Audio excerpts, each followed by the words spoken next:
انناس وہاں نہیں پیدا ہوتا، سیب وہاں نہیں پیدا ہوتا، انگور وہاں نہیں پیدا ہوتا، غلہ کھانے پینے کا سامان وہاں کچھ نہیں پیدا ہوتا ہے، پہاڑ اور پہاڑ بھی خشک، لیکن محبوب جہاں رہتا ہو اس کی ہر چیز سے پیار ہوتا ہے۔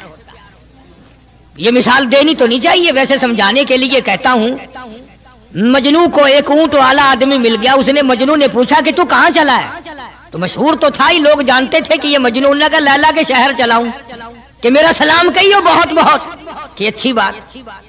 آدھا میل وہ اونٹ والا چلا، پھر دوڑ کے بھاگ کے اسے رلا، کہنے لگا میرا پیغام یاد ہے؟ کہ ہاں یاد ہے، کہ زور زور سے سلام کہنا۔ آدھا میل، ایک میل پھر چلا وہ اونٹ والا، پھر دوڑ کے مل گیا، حتیٰ کہ اس شہر میں ہی پہنچ گیا جہاں اس نے جانا تھا۔ اونٹ والا کہنے لگا رے میرا سر کھاتے کھاتے تو نے یہ وقت کر دیا، تو خود ہی جا کے سلام کہہ لے، اب تو شہر وہی آ گیا، میں کیا کہوں گا۔ تو جب شہر کے اس علاقے میں گیا جہاں لیلا رہتی تھی، تو گلی سے کتا نکلا، مجنو نے بیٹھ کے کتے کے پاؤں چومنے شروع کر دیے۔ لوگ کہنے لگے پاگل ہے، گدھا ہے، دیوانہ ہے۔ مولانا روم فرماتے ہیں، کہنے لگا پائے سگ بوسیدہ مجنو خلقش گفتہ اینچ بہود، پائے سگ بوسیدہ مجنو خلقش گفتہ اینچ بہود، گفت مجنو گاہے گاہے کوئے لیلا رفتہ بہود۔ لوگوں نے کہا پاگل، کتے کے پاؤں چوم رہا ہے، تیری عقل ماری گئی۔ مجنو کہنے لگا پہلے اپنی آنکھوں کا تو علاج کرو، تمہیں کتا تو نظر آتا ہے، یہ نظر نہیں آتا، یہ آیا کس کی گلی سے ہے، نکلا کس کی گلی میں سے ہے۔ جب دل میں کوئی بات سما جائے پھر یہی حال بنا کرتا ہے۔ جنگل میں بیٹھا ہوا مجنو یوں انگلی سے لکیریں نکال رہا تھا، کچھ لکھ رہا تھا اور دیکھ رہا تھا۔ کسی نے پوچھ لیا کیا کر رہا ہے یہاں جنگل میں بیٹھا ہوا؟ کہنے لگا گفت نقشے نام لیلا می رقم، گفت نقشے نام لیلا می رقم، خاطر خدرا تسلی میں دہم۔ کہنے لگا لیلا کا نام لکھ لکھ کر دیکھتا ہوں، تسلی دیتا ہوں اپنے دل کو۔ عرض کرنے کا مقصد یہ کہ جب دل میں کسی کی بات سما جائے پھر اس کی شکل سے، پھر اس کے پیر کی خاک سے، ہر چیز سے محبت ہو جاتی ہے۔ تو مسلمان جب کلمہ پڑھتا ہے لا الہ الا اللہ محمد الرسول اللہ صلی اللہ تعالی علیہ وسلم، تو اللہ پاک نے جس نبی کی محبت دلوں میں ڈالی ہے اس کی ہر چیز سے پھر پیار ہونا چاہیے۔ اب جو جماعت نبی کے ساتھ ساری زندگی رہی ہو، آخری وقت تک جس جماعت نے سرکار دو عالم صلی اللہ علیہ وسلم کا ساتھ دیا ہو، وہ جماعت کتنی ممتاز ہوگی، وہ کتنی شان والی جماعت ہوگی کہ معمولی لوگ تو نہیں ہے، اور ان کی بڑی خصوصیات ہیں۔ مثلا ایک قافلہ چل رہا ہے، اور وہ قافلہ اور وہ لشکر بھی کتنا خوش قسمت ہوگا جس میں خود محمد عربی صلی اللہ علیہ وسلم موجود ہے۔ پانی ختم ہو گیا، گرمی تھی، شدت کی بڑی تکلیف ہوئی لوگوں کو بھی جانوروں کو بھی، تو صحابہ کرام نے مشورہ کیا اور اکٹھے ہو کر کے سرکار دو عالم صلی اللہ علیہ وسلم کے دربار عالیہ میں آئے کہ جی پانی نہیں ہے، جانوروں کو بڑی تکلیف ہے اور آدمیوں کو بڑی پیاس ہے، بڑی تکلیف ہے، آپ اللہ پاک سے دعا فرمائیں۔ جناب سرکار مدینہ صلی اللہ علیہ وسلم نے دعا فرمائی۔ اب آگائی میرے محبوب موسیٰ علیہ السلام نے بھی پانی مانگا تھا، میں نے ان کو پانی دیا اس طریقے سے قرآن کہتا اضرب بعصاک الحجر، لکڑی پتھر میں مارو، انہوں نے پتھر میں آسا مارا، ہم نے فانفجرت من حسنتا عشرت عینا، ہم نے 12 چشمے جاری کر دیے تھے۔ موسیٰ علیہ السلام نے لکڑی ماری۔ او میرے نبی، آج میں اگر آپ سے بھی لکڑی لگواؤں، اسی طرح سے آپ کو بھی لکڑ پتھر میں مارنی پڑے، پھر کلیم میں اور حبیب میں کیا فرق ہوگا؟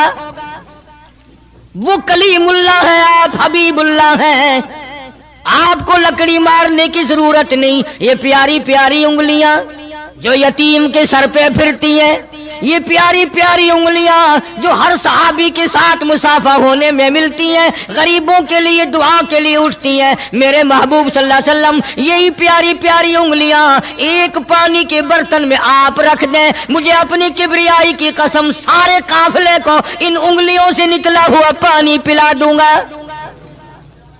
چنانچہ آپ صلی اللہ علیہ وسلم نے ایک برتن میں انگلیاں رکھ دی، سارے جانوروں نے پانی پی لیا، سارے صحابہ کرام نے پانی پی لیا۔ اب میں نے عرض کر دیا ایک واقعہ اور آپ نے سن لیا۔ لیکن تہ کو آپ نہیں پہنچے. اصل تو میں بھی نہیں پہنچ سکتا, میرا ادراک اتنا کہاں کہ پیغمبر کی باتوں کو میں 100% سمجھ سکوں. نہیں سمجھے؟ ارے پانی اور چیز ہے. دنیا سوڈے پیتی ہے, شربت پیتی ہے, جوس پیتے ہیں, طرح طرح کی چائے پیتے ہیں, دودھ پیتے ہیں, طرح طرح کے ملکوں کا پانی پیتے ہیں, سب جگہ ہر چیز پی ہوگی, ہزاروں مشروبات پیے ہوں گے, ہزاروں شربت پیے ہوں گے, ہزاروں قسم کے سکیش پیے ہوں گے, پر خدا کی قسم ابو بکر اور بلال اس جماعت کے جوان ہیں جنہوں نے حضور کی انگلیوں سے نکلا ہوا پانی پیا. یہ سعادت ہر ایک کو کیسے مل سکتی ہے؟ انہی لوگوں کو اللہ تبارک و تعالیٰ نے یہ مقام بخشا تھا کہ خداوند عالم نے ان کو اتنی بڑی عظمت عطا فرمائی.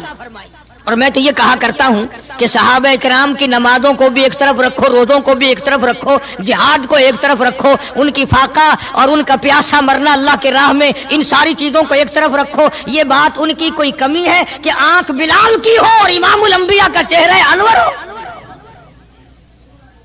ہم تو ان لوگوں میں سے ہیں. ہمارے یہاں دارالعلوم دیوبند میں خزانے میں ایک چیز محفوظ ہے, 150 سال سے, 150-200 سال سے ایک چیز موجود ہے. سال بھر میں کبھی خاص موقع پر اس کا دیدار کرایا جاتا ہے, زیارت کرائی جاتی ہے. یہ میں صفائی نہیں دے رہا, کئی لوگ کہتے ہوں گے جی دیوبندیوں کی صفائی دیتا ہے, بلکہ میں اپنا عقیدہ اور اپنے بزرگوں کا پروگرام بتاتا ہوں کہ ایسے تھے لوگ. دارالعلوم دیوبند کے خزانے میں ایک رومال ہے. وہ رومال وہ ہے جس رومال میں تقریباً 200 برس محمد عربی صلی اللہ علیہ وسلم کا استعمال کردہ پہنا ہوا جبہ مبارک لپٹا رہا. یعنی یہ رومال حضور صلی اللہ علیہ وسلم کا استعمال کردہ نہیں, آپ کے ہاتھ نے, آپ کے چہرے انور نے یا آپ کے بدن مبارک کے کسی حصے نے اس رومال کو استعمال نہیں کیا, اور نہ کوئی غلط بیانی ہوئی, بلکہ یہ ثابت ہے کہ اس رومال میں حضور صلی اللہ علیہ وسلم کا جبہ مبارک جو تھا وہ 200 برس تک لپٹا رہا. حضرت مولانا محمد قاسم صاحب نانوتوی رحمت اللہ علیہ نے اس رومال کو سونے کی ڈبیا میں رکھا ہوا ہے, اور اس رومال کی سارے اللہ والے زیارت کرتے ہیں کہ یہ سرکار مدینہ صلی اللہ علیہ وسلم کے کپڑے کو لگا ہے, خود آپ کے جسم کو بھی نہیں, آپ کے کپڑے کو لگا ہے. جو لوگ حضور کے کپڑے کو لگے ہوئے کپڑے کی بھی عزت کرتے ہو, ان کے اندر حضور کی محبت کتنی ہوگی. وہ سونے کی ڈبیا میں موجود ہے, اور کبھی کبھی اس کا خاص موقع پر اہتمام کے ساتھ اس کی زیارت کرائی جاتی ہے. نام پتہ بتانے کی مجھے اجازت نہیں ہے. یہاں پاکستان میں ایک جگہ ہے, وہاں پر حضور کریم صلی اللہ علیہ وسلم کی ریش مبارک, آپ کی داڑھی مبارک کا ایک بال سونے کی ڈبیا کے اندر اور ڈبیا, اور پھر اس میں بڑا کچھ عطر وغیرہ اس میں وہ سنبھال کے رکھا ہوا ہے, اور ایک بال مبارک میں سے 2-3 شاخیں اور نکلی ہوئی ہیں.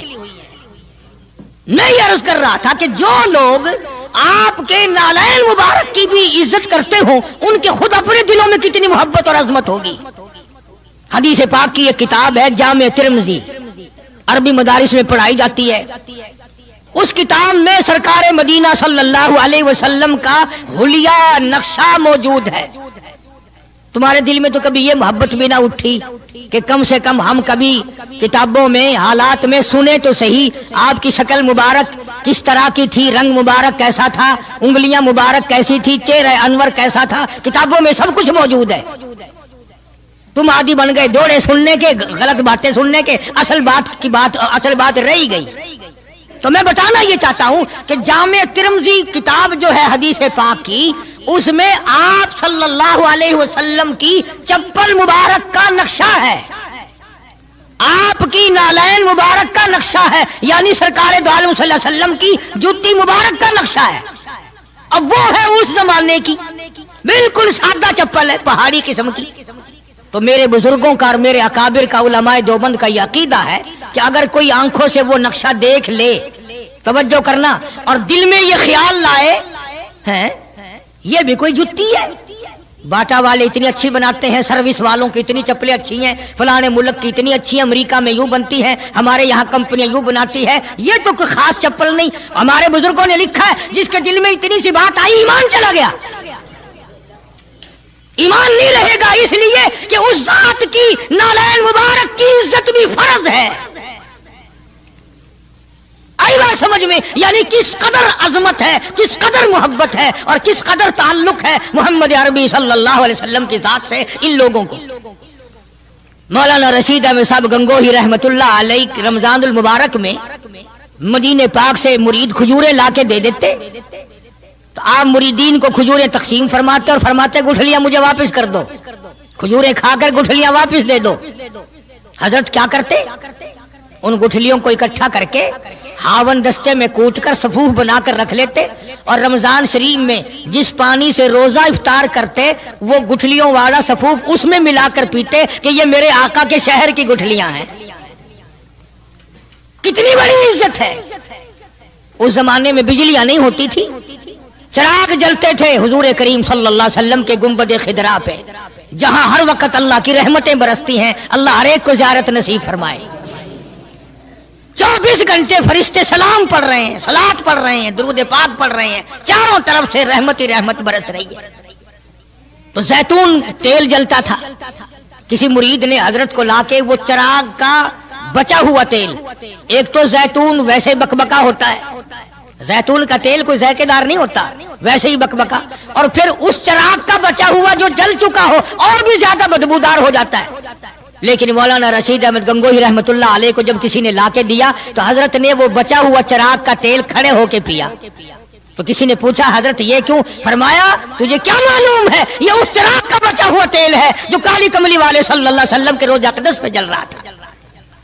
مولانا محمد قاسم صاحب نانوتوی رحمت اللہ علیہ کو کسی نے مدینے پاک سے رومال لا کے دیا، آپ اس کو چومنے لگے، آنکھوں سے لگانے لگے، تو کسی نے کہا حضرت کیا چوم رہے ہو، یہ تو اٹلی کا بنا ہوا رومال ہے، مدینے میں رومال تھوڑے ہی بنتے ہیں، یہ تو اٹلی کا فلاں ملک کا بنا ہوا، جرمن کا بنا ہوا رومال ہے، آپ چوم رہے ہیں اس کو، یہ مدینے میں تھوڑی فیکٹری کوئی رومالوں کی کارخانہ ہے۔ فرمایا نہیں ٹھیک ہے مجھے بھی پتا ہے بنایا جرمن والوں نے ہے، بنا اٹلی میں ہے، لیکن یہ بات تو دیکھ میں تو اس لیے چوم رہا ہوں کہ مدینے کی ہوا اس کو لگی ہے، مدینہ منورہ کی اس کو ہوا لگ گئی ہے، اس لیے میں محبت میں چوم رہا ہوں۔ عرض کرنے کا مقصد یہ کہ ان لوگوں کے دلوں میں پیار ہوتا ہے تو پیار کے اظہار کے طریقے ہوتے ہیں، محبت کبھی نہیں چھپی رہا کرتی۔ مولانا محمد قاسم صاحب نانوتوی رحمت اللہ علیہ جب مدینے پاک پہنچے، کئی میل ادھر کو جوتا اتار دیا، رات کا وقت تھا، پیر زخمی ہو رہے ہیں، سواری خالی چل رہی ہے۔ کسی نے عرض کیا حضرت سواری پہ سوار ہو جاؤ، پاؤں زخمی ہو رہے ہیں۔ فرمایا مدینہ میرے آقا کا شہر ہے، سواری پہ چڑھ کر داخل ہوتے ہوئے مدینے پاک میں شرم آتی ہے، مدینے جیسے شہر میں سواری پہ چڑھ کر داخل ہوں۔ چنانچہ جتنے دنوں مدینے پاک میں رہے جوتا نہیں استعمال کیا، جوتا نہیں پہنا مدینے پاک میں رہتے ہوئے مولانا محمد قاسم نانوتوی رحمت اللہ علیہ نے۔ تو شاگردوں نے پوچھا حضرت پتھریلا علاقہ ہے، ٹھوکریں لگتی ہیں، آپ ایسا نہ کریں۔ فرمایا بھائی ڈر لگتا ہے کہیں میرا جوتے والا پیر اس جگہ پر نہ کہ پڑ جائے جہاں میرے آقا حضرت محمد الرسول اللہ صلی اللہ تعالی علیہ وسلم کے قدم مبارک لگا۔ اتنی عظمت، اتنا پیار، اتنا ادب۔